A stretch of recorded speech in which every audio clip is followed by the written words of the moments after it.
All right, guys, welcome back. We are about wrapped up here with our season in reviews for Highland Racing. Today, we are talking about the driver that finished second in the championship, and that was Tyler Courtney. His first ever year going on a national tour with a Wing 410 Sprint Car Series. He had done it in the past with USAC on the midget side of things and the sprint car side of things, but when it comes to Wing 410 action, it was certainly a big leap, but we know that Tyler Courtney and that team were one of the best. I would say a top 10 team in the country for the last couple of years when they ran the All-Star Tour. Courtney would show up with the Outlaws and be able to compete with top fives and wins. Obviously got that Kings Royal win, got a couple of Outlaw wins here and there as well. And so this was a big year for Tyler Courtney to step up in competition, but he certainly was able to stand up to the pressure. We look at his stats. They are very, very good, but there are a few things in here that you might find interesting, and you will now realize maybe what happened to him when it came to the championship battle with him and Brad Sweet, because for the first half of the year, it looked like this was going to come down to the last couple of races for this championship, and then the wheels came off when this team got to the West Coast. Let's talk about the things now. 51 starts this year for Tyler Courtney with Highland Racing. He was able to accrue 6 wins along the way, along with 24 top 5s and 34 top 10s. He also led 188 laps in A-Main action in 2024.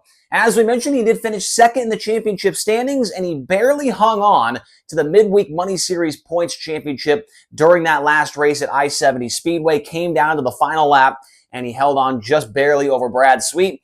The money earned with High Limit this year during the racing action, the purses, $305,508. He got $125,000 for second in the championship points, and an extra $25,000 for the Midweek Money Series Championship as well. So you add those numbers together, 125 and 25 got 150. So well over $450,000 earned this year just on the high limit side of things for Tyler Courtney. As we talked about with Rico Abreu's season in review, he was just 1 point ahead of Rico, and much like the Midweek Money Series Championship, it came down to the last lap at Texas Motor Speedway to decide who was going to be in that second spot. It was exciting all the way down to the end. He was 297 points behind Brad Sweet at season's end. Took 2 provisionals on the year out of a possible 6 that he could have used, and he did have 4 DNFs on the year. And when we look back through the history of Brad Sweet winning championships, you compare him to the likes of David Gravel, the likes of Carson Macedo. That is, where Brad Sweet always seems to get those guys, is the DNF side of things. And Tyler Courtney, as we mentioned, his first ever time battling Brad Sweet in the championship. He knows that number needs to come down significantly, more than likely to 0, but 4 was the number for him this year. His best finish, as we mentioned, he had 6 wins, but he led 15 different races in 2024. That win total could have been much, much higher. He also had 13 other podium finishes along with those 6 victories. So 19 total podiums, but 13 times he was second or third. And we mentioned the 15 races where he led. I mean, this was a very, very good year for him. SprintCarRatings.com, they had him ranked as the 6th best driver overall this year, which was up from 10th in 2023. So moving up 4 positions, which is hard to do when you're in the top 10. It's harder and harder to get up that ranking system. We'll see if he can do it again next year. My prediction for Tyler Courtney from the beginning of the season, I was relatively close. I had him 3rd to 4th in points, and I had him for 5 to 8 wins. So I got the wins right, but I was off by 1 point, 1 position on the points guess, because when I made that prediction, I had Rico and Brad as 1 and 2. And then I want to say I had McFadden 3rd, maybe. I can't remember off the top of my head. But Tyler Courtney finished up in 2nd, so we were relatively close there. Now, his best stretch of races was unbelievable, what he did from races 2 to 21. So about a 19-20 race stretch there. He had 3 wins and 16 top 5 finishes during that time span. Very, very good stretch there. And I mentioned this in the last couple of videos when these season reviews going on. The worst stretch is hard to find when you get higher up the points, but for Tyler Courtney, it was very, very easy to figure out. Races 32 to 41, about a 9 race stretch there. He only had 2 top 15 finishes. Now, mind you, both those finishes were 2nd and 5th, so they were good. But the rest of the races, he was 7th or 16th or worse in 7 or 8 races right there. So that West Coast swing proved to be the killer. It was the thorn in his side when it came to this championship. And we'll look at more in depth now, and you'll see just how bad the second half of the year for Tyler Courtney really was in 2024 and what ultimately led to his demise when it comes to racing for the championship. The average finish for him was an 8.2 on the year, which was third best. Rico was in front of him, and obviously Brad Sweet was in front of him. Average start was 8.8. That is also third overall. His average qualifying was 7.0. That is fourth best overall. His dash appearances, he had 23 of those, which was also fourth best with the series. If you're new to watching these, the blue number is the actual stat, the number of the stat that we're talking about. The green number is where he compared to the other 16 drivers that ran the series this year.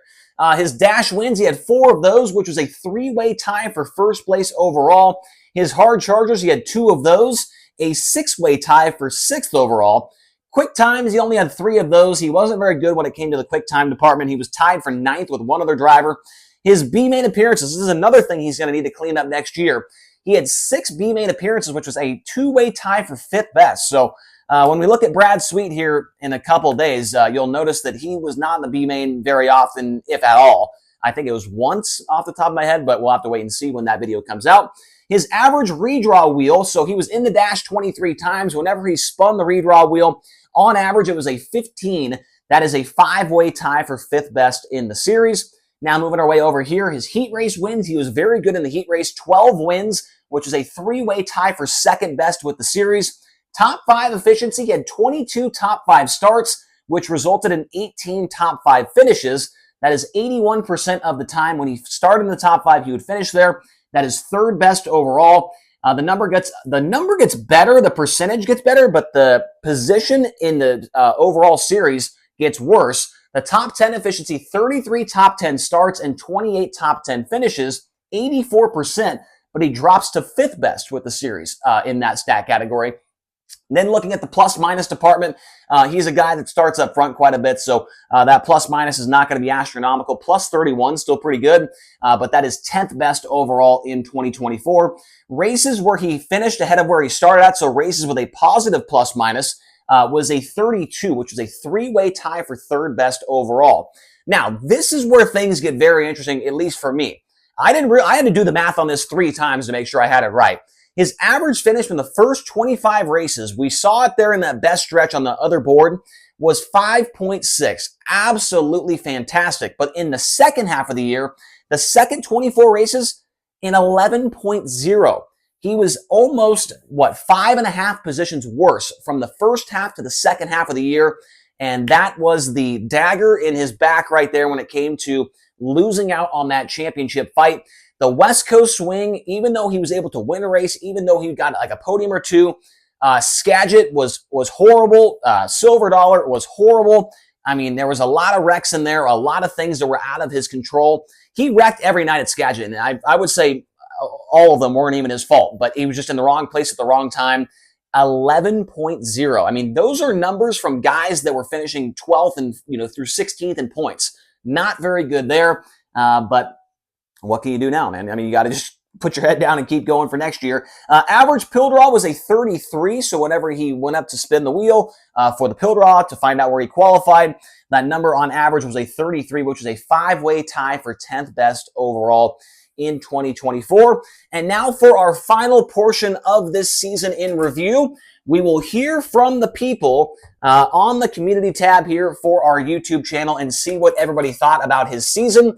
427 votes for Tyler Courtney, and a 70% of the vote went to an A grade on the year. So it's like a report card, 70%. That might be the highest number, maybe, or maybe Corey Day might have been higher than that.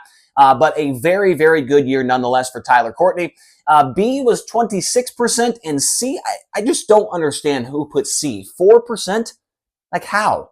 Do you think he should have won? I don't really, won the championship? I don't really know what else you could ask for. And then D to F, there was a 0% grade there. His future plans, we know he's going to be back with High Limit next year in 2025.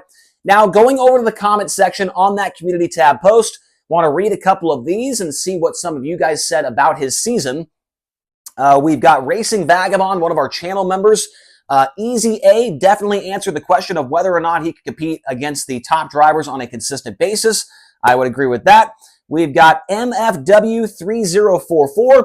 Definitely an A. I think this year really proved Tyler can run a national tour and be competitive night in and night out. David Hodling.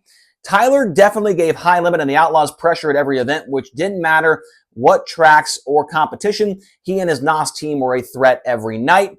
And this is one I definitely wanted to read, was Jesse Weaver _FUYT.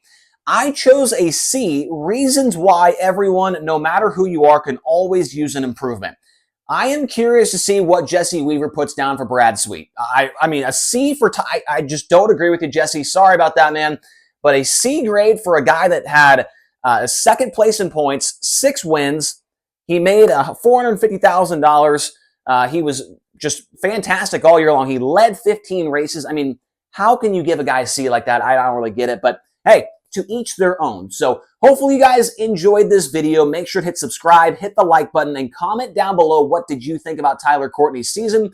And we'll talk to you guys soon. We've got one more season review left to do. It's for Brad Sweet. That'll be coming out here in the coming days. So thank you guys so much for watching. Talk to you again soon.